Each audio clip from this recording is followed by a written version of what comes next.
Welcome students.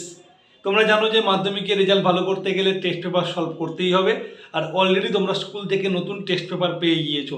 তো চলো ভৌত বিজ্ঞানের টেস্ট পেপারের সলিউশন আলোচনা আরম্ভ করে দিলাম।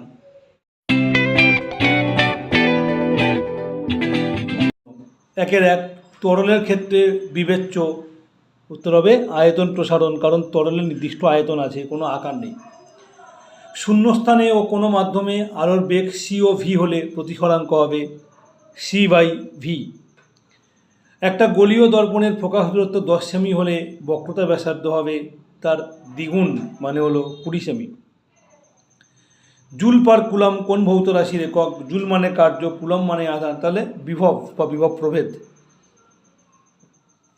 1/5 সর্বাধিক ভেদন ক্ষমতা বিশিষ্ট রশ্মি হলো গামা রশ্মি।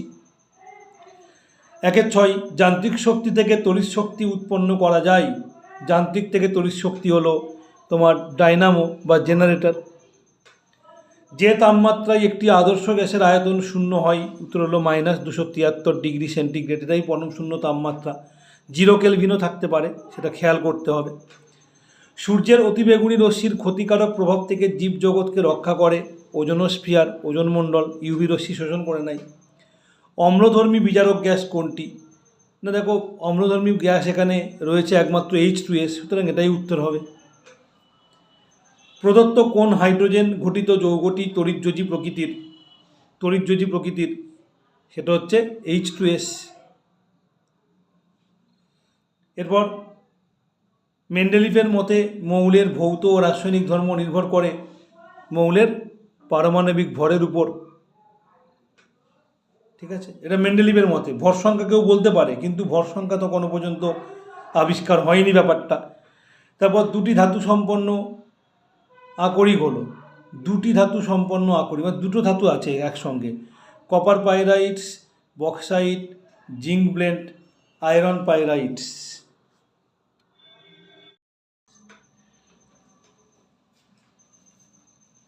দুটি ধাতু সম্পন্ন আকরিক হবে কপার পাইরাইটস। তার কারণ কপার পাইরাইটের সংকেত হচ্ছে তোমার CuFeS2 বা আরও একটা আছে, এমন লেখা যেতে পারে Cu2S কিউপ্রিক সালফাইড আর Fe2S3 ফেরিক সালফাইড।